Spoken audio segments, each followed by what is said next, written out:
En mitad de una vasta llanura desértica, al noreste de Kazajistán y alejado de toda civilización, existe un lugar sobre el que se han detonado el mayor número de bombas nucleares que la humanidad jamás haya visto.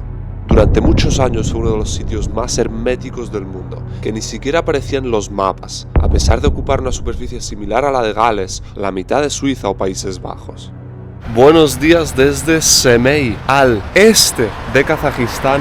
Hoy nos dirigimos a uno de los sitios más bombardeados del mundo, uno de los sitios más radiactivos del mundo, el lugar donde la Unión Soviética, durante la Guerra Fría, hacía todas sus pruebas nucleares. Tras el fin de la Segunda Guerra Mundial y después de que Estados Unidos lanzara sus 2 bombas nucleares sobre Hiroshima y Nagasaki, para la Unión Soviética se volvió asunto de extrema urgencia desarrollar su propia bomba atómica para no quedar atrás en la carrera armamentística y por la hegemonía global que comenzaba. En noviembre de 1946, el Consejo de Ministros de la URSS emitió la orden de construcción de un sitio de pruebas para un llamado dispositivo RDS en papeles secretos. En 1947, después de una búsqueda acelerada de un lugar adecuado, se ponía en funcionamiento un sitio de pruebas a las orillas del río Irtish, 170 kilómetros al oeste de la ciudad de Semipalatinsk. 2 años después, el 29 de agosto de 1949, a las 7 de la mañana, la Unión Soviética detonaba con éxito su primera bomba atómica, en este mismo lugar, en lo que fue uno de los eventos políticos y científicos más relevantes de la Guerra Fría. Durante las siguientes décadas, un total de 456 detonaciones se llevaron a cabo aquí, tanto atmosféricas como subterráneas, incluyendo una bomba de hidrógeno en 1955 con un rendimiento de 1,6 megatones. Pues mira, aquí hemos aparecido. Diminuto aeropuerto este también, ¿eh? Solo hay un avión en este aeropuerto y es el que hemos venido. Mirad qué terminal. Bueno, y también hay 4, ya 42 ahí abandonados, como los que volamos en Borkuta, o muy parecidos. 4 vuelos había tenido que tomar para llegar hasta Semey. Con la intención de descubrir un lago atómico, búnkeres de comando, el pueblo semiabandonado de Kurchatov y una de las bases aéreas secretas más importantes de la URSS. Y después de pasar la tarde y la noche allí, pusimos rumbo hacia el oeste. Condujimos alrededor de 1 hora y media por una carretera sin apenas tráfico y un paisaje bien extraño. Hacia donde miraras, la vista se te perdía en el horizonte sin encontrar ningún monte por el camino. De repente, en el mapa aparece esta zona roja rayada y justo entonces, a 100 kilómetros de Semey, nos desviamos a la derecha por una pista de tierra. Ahora sí, estamos dentro del territorio del polígono. Primera parada, en mitad de la nada, en mitad de la estepa. Estamos acercándonos ya al sitio de pruebas. Todo esto era como el buffer zone de no sé cuántos cientos de kilómetros para que si había dispersión de la radiación no afectara a gente. Lo épico es que veis esos montes de ahí, esas montañas, esos montecitos, al parecer hace décadas no existían. Todo eso se ha formado por la cantidad de tierra que salió volando y se acumuló ahí después de una explosión gigantesca que formó un lago que vamos a ver luego ahí detrás. La magnitud de esta explosión fue de 140 kilotones, lo que viene siendo casi 10 veces más fuerte que la bomba de Hiroshima o 7 veces más que la de Nagasaki. De hecho, esta explosión en concreto que formó estos montes de aquí creó una nube de polvo de kilómetros de altitud que tardó 2 semanas en desaparecer. Y bueno, nos han dicho que por aquí realmente los niveles de radiación aún son muy bajitos, no hay peligro, pero para continuar sí que nos tenemos que equipar y proteger bastante bien. Y también que sí que lo que no podemos hacer es coger o tocar nada del suelo. Se pone interesante esto, ¿eh? Acaba de aparecer un tío del ejército con su bufanda a preguntar qué hacíamos aquí y ver si teníamos los permisos para estar aquí. A pesar de no ser un sitio secreto como durante la Unión Soviética, sigue siendo un lugar restringido y muy vigilado. No cualquier persona puede acceder. Hacen falta unos permisos que se obtienen a través de unos pocos guías autorizados por el gobierno y con formación científica para llevar a gente al lugar. Estos son como unas botas de plástico, es lo primero que nos tenemos que poner.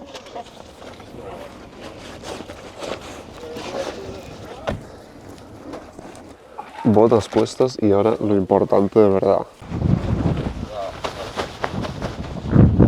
Coño, mira esto. Mira esto, tío, es que parece que voy a operar a alguien. Es que mira el panorama, no es ninguna broma esto, ¿eh? Buah, buah, buah, chaval. Aquí está. El Atomic Lake, el lago atómico, tú. Un pedazo de cráter formado por una detonación de una bomba atómica. En mitad del desierto de Kazajistán, y todo esto que os he dicho antes son los montículos. Todo esto es la tierra que salió de ahí. How's the radiation looking over here? Around 2 microsieverts per hour. What is that's low, right? That's really low. I So mean, Fukushima. we should not be wearing this. Well, the thing is, it's not about the external radiation. It's about contaminating yourself, because you have all kinds of hot particles around here. Yeah. Little particles that, if you put them on your clothes, they might end inside your body. Yeah. That's something you really want to avoid. Heavy, heavy, heavy. Míralo, ¿eh? Lago de agua radioactiva, contaminada. No os lo vais a creer. 100 metros de profundidad, me ha dicho, ahí en el centro del lago. Imagínate la explosión. Y otro dato curioso es que dice que el fondo de este lago es como cristalizado, ¿sabes? Impermeable por el calor en el momento de la explosión.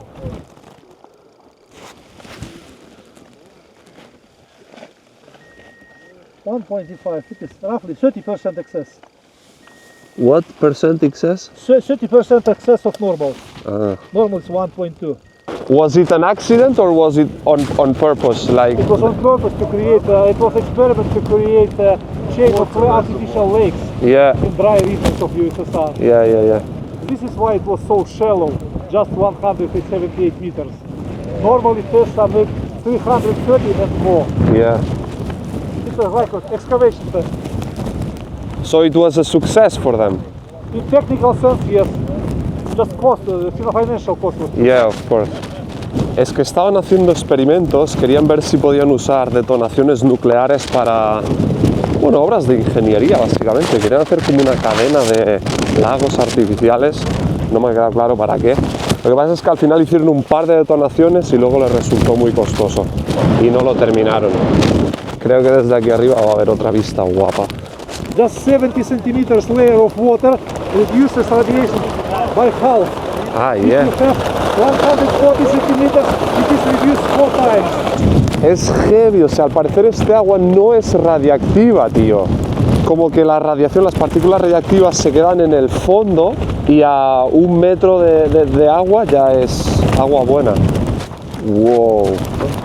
¿Qué es esto? So be careful. It is deep. Holy sh... What is this? It was built after the explosion to take samples of water and air to check if radiation leaks from the crater to outside. Yeah. Esto veis la roca. Todo esto saltó por los aires de ahí. Bueno, continuamos la exploración hacia otras partes de este complejo, pero creo que ya nos podemos quitar los trajes estos, que no son muy cómodos, la verdad. Da un calor. Ah, hay todo un protocolo para quitarse las cosas. Este protocolo es muy loco, ¿eh? Te cogen el teléfono y la cámara que teníamos en las manos, ahí pones ahí, luego te quitan todas las cosas y cuando te quitan las cosas puedes dar la vuelta y ya coger el teléfono. Yeah. And in the beginning it was. Mira esto, mira esta torre asomando del suelo en este cráter. Al parecer aquí había un laboratorio científico a como 80 y algo metros de profundidad, o por ahí. Era un agujero y todo pues protegido de cemento. Y después lo que pasó es que saqueadores lo encontraron, se encontraron la parte de arriba que asomaba, que estaba al nivel, todo esto estaba cubierto de tierra, pero se pensaron que podía haber oro o algo así abajo y empezaron a excavar y acabaron excavando todo este cráter. Y el laboratorio pues lo usaban para medir los efectos, la expansión de la radioactividad de todo el resto de agujeros de detonaciones de esta zona. Y es que no sé si sería eso el centro de control, ¿eh? Y efectivamente, esto era el centro de comando, el centro de control. Lo que queda de esto está tan degradado en parte porque los saqueadores empezaron a sacar todo el hierro, todo el acero que se podía recuperar de aquí y se ha degradado mucho más rápido. Mira los muros, capaz que 2 metros de pared y de techo ya. Joder, chaval. Mira esto, chaval. Es que qué locura. Pensar que el sitio donde estamos, tío, es los restos del centro de comando del sitio de pruebas nucleares más importante de la Unión Soviética y capaz que del mundo. And what's the total surface of this testing area that we've been today? 18,000 square kilometers. 18,000.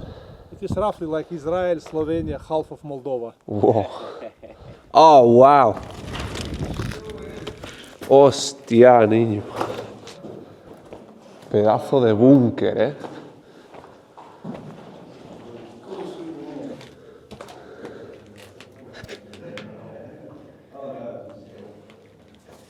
Qué loco, ¿eh? Mira, mira. Hasta un guante antiguo. Restos, no sé si era una de estas gafas. Qué guapo, tío. Mira cómo se ve desde fuera, desde el otro lado. ¡Puh! Todo estaba cubierto entero de tierra. Es que de nuevo, mira. Mira el entorno. Flipas, ¿eh? Aquí se ven los montículos estos de toda la tierra que cubría esto. Pero si miras al horizonte, es todo desierto, plano, infinito. Y, último dato curioso, ha dicho Yerlan que en 1965 llegaron a tener tanta confianza en su dominio de las detonaciones nucleares y su capacidad de controlarlo y en el búnker, que llegaron a hacer una detonación a solo 6 metros del búnker. Obviamente, tipo a 300 metros de profundidad, pero en algún sitio por aquí. Tembló que flipas el búnker, pero aguantó intacto. Y al final ha tenido que ir cediendo ante saqueadores. Otra cosa épica que acabamos de encontrar, bueno, que nos acaban de enseñar. Estas son las ruinas de un lanzador de misiles balísticos intercontinentales. Una de las tantas pruebas que se hicieron tenía como objetivo comprobar la resistencia de la estructura de cemento que albergaba el misil. Se hicieron detonaciones a apenas 400 metros del búnker, que tenía que aguantar en suficiente buen estado como para que el misil aún pudiera despegar a posteriori. La prueba fue un éxito, y el misil fue lanzado hacia el mar de China. Desde aquí seguimos conduciendo casi 2 horas más hasta llegar a Kurchatov, un pueblo semiabandonado, pero que existió por y para el campo de pruebas mientras este estuvo activo. Kurchatov nació cuando nació el polígono. Aquí vivían todos sus trabajadores y se gestionaba su actividad. Tan importante era para los dirigentes de la URSS mantenerlo en secreto que en los mapas de Kazajistán de la época ni siquiera aparece nombrado. Nada más salir del hotel, ¡pum! 1, 2, 3, 4, por lo menos, edificios abandonados. Es que es heavy esto de aquí, ¿eh? Parece Vorkuta, pero en verano. Mira el agujero que hay aquí, loco. Parece que le haya entrado ahí un bombazo o algo. Esto parecía un edificio importante. No sé si era una casa de cultura o yo qué sé qué. Este pueblo nació y creció junto con el campo de pruebas, por y para el campo de pruebas. Toda la gente que vivía en este pueblo eran gente que trabajaba ahí, científicos y familias. Y bueno, desde la caída de la Unión Soviética y el abandono de ese proyecto nuclear, pues esto también ha caído, bueno, se ha deteriorado rápidamente. Mira quién está aquí. Esto debe ser la plaza del pueblo. Y aquí está el hombre que le puso el nombre a esta ciudad.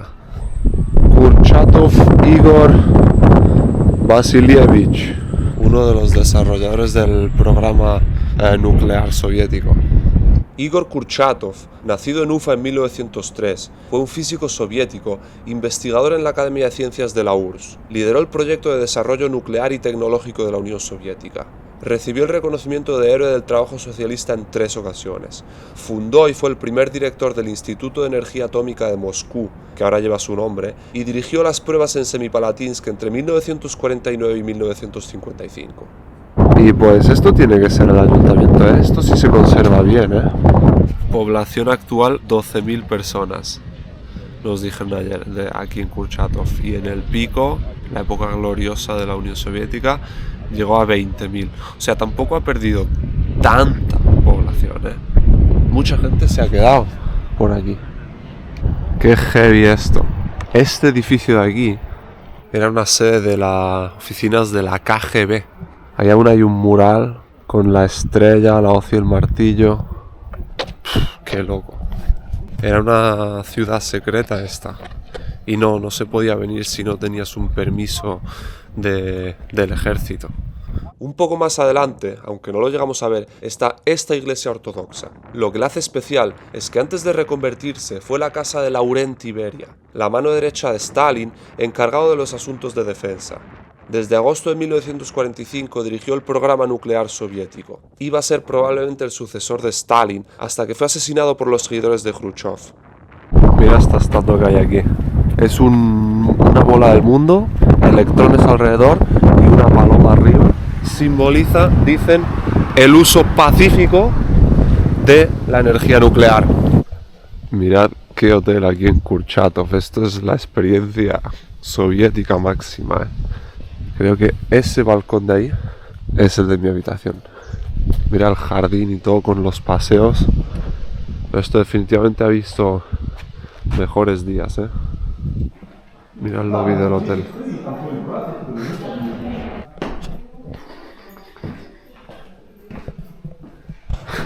Es que está guapísimo, Mira.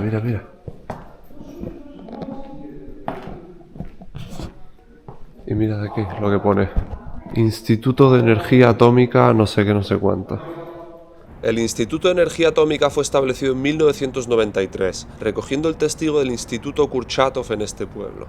Actualmente sus tareas se centran en el desarrollo de energía nuclear en Kazajistán, investigación acerca de su seguridad y lo más destacable son sus avances en la creación de material tokamak para la investigación y desarrollo de futuros reactores de fusión. El instituto espera convertirse en un centro internacional de investigación de la fusión, mucho más limpia y eficiente que la fisión.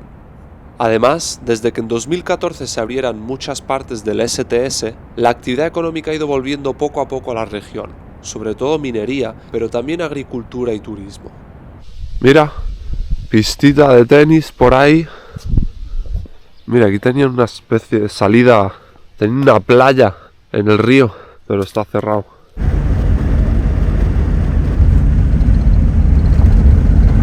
Otro sitio épico, aquí en mitad del desierto, estamos de camino de vuelta a Semey. Y esto de aquí es una base, una antigua base ahora abandonada de cazas de largo alcance.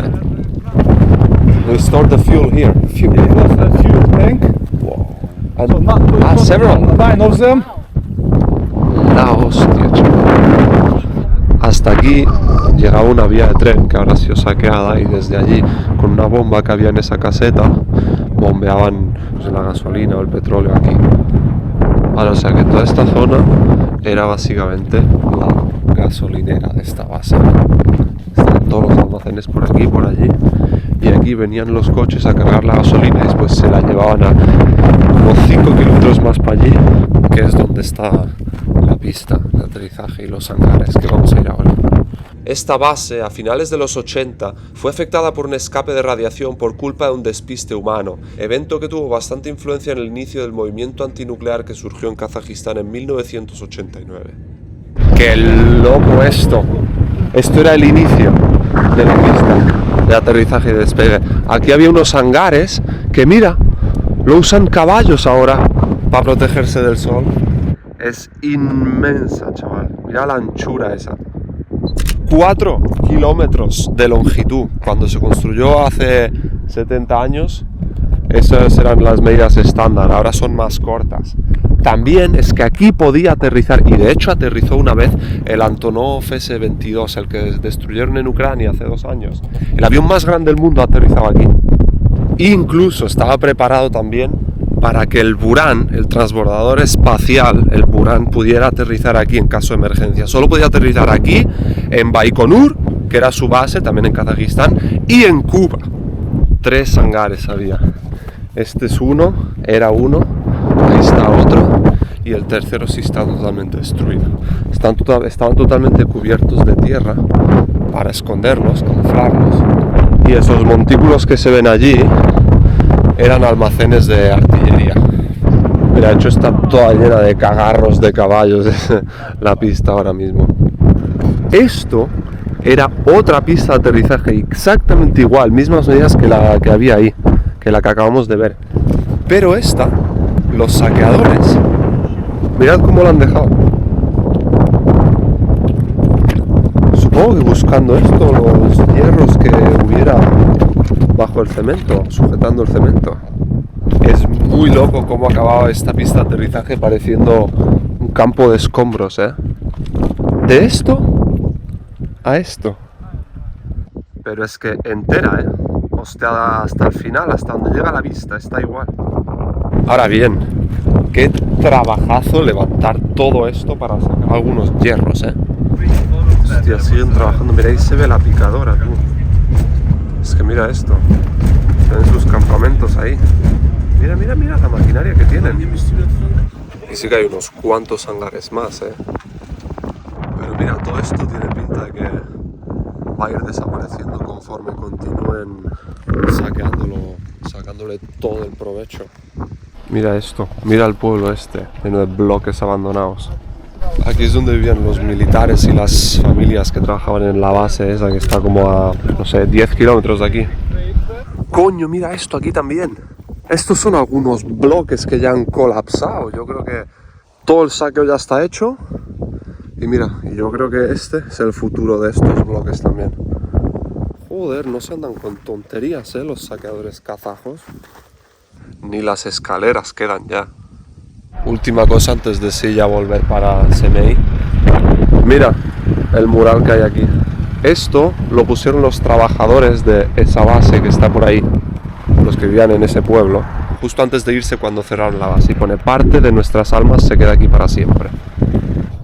Y última cosa que visitamos es este monumento aquí en Semey, dedicado a la gente que sufrió las consecuencias de la energía nuclear. Kazajistán reconoce a más de 1 millón de sus ciudadanos como víctimas de la exposición a la radiación durante la era soviética, aunque el consenso general de estudios médicos es que la radiación tuvo un impacto directo en la salud de unos 200.000 residentes locales, sobre todo en Kurchatov y aldeas vecinas. Algunos pocos siguen expuestos a la radiación, aunque leve, a día de hoy. Y es que a pesar de ser uno de los sitios más inhóspitos de la Unión Soviética, no estaba exento de población, sobre todo nómadas que deambulaban estas tierras. Pese a todo, las comunidades afectadas raramente tienen carácter victimista. Es más, algunos de ellos incluso creen que se han adaptado y sus cuerpos han mutado para tolerar la radiación e incluso necesitarla, sin evidencia científica, obviamente. Y bueno, estoy en Astana ya para un eventazo que veréis en el próximo vídeo. Aquí nos despedimos por hoy. ¡Qué sitio! Espero que os haya gustado. A mí me pareció una locura la historia, la importancia, la relevancia de este lugar durante la Guerra Fría. Lo peor es que este sitio era secreto, no se sabía nada de esto. Hasta aquí esta aventura nuclear y nos vemos en la próxima.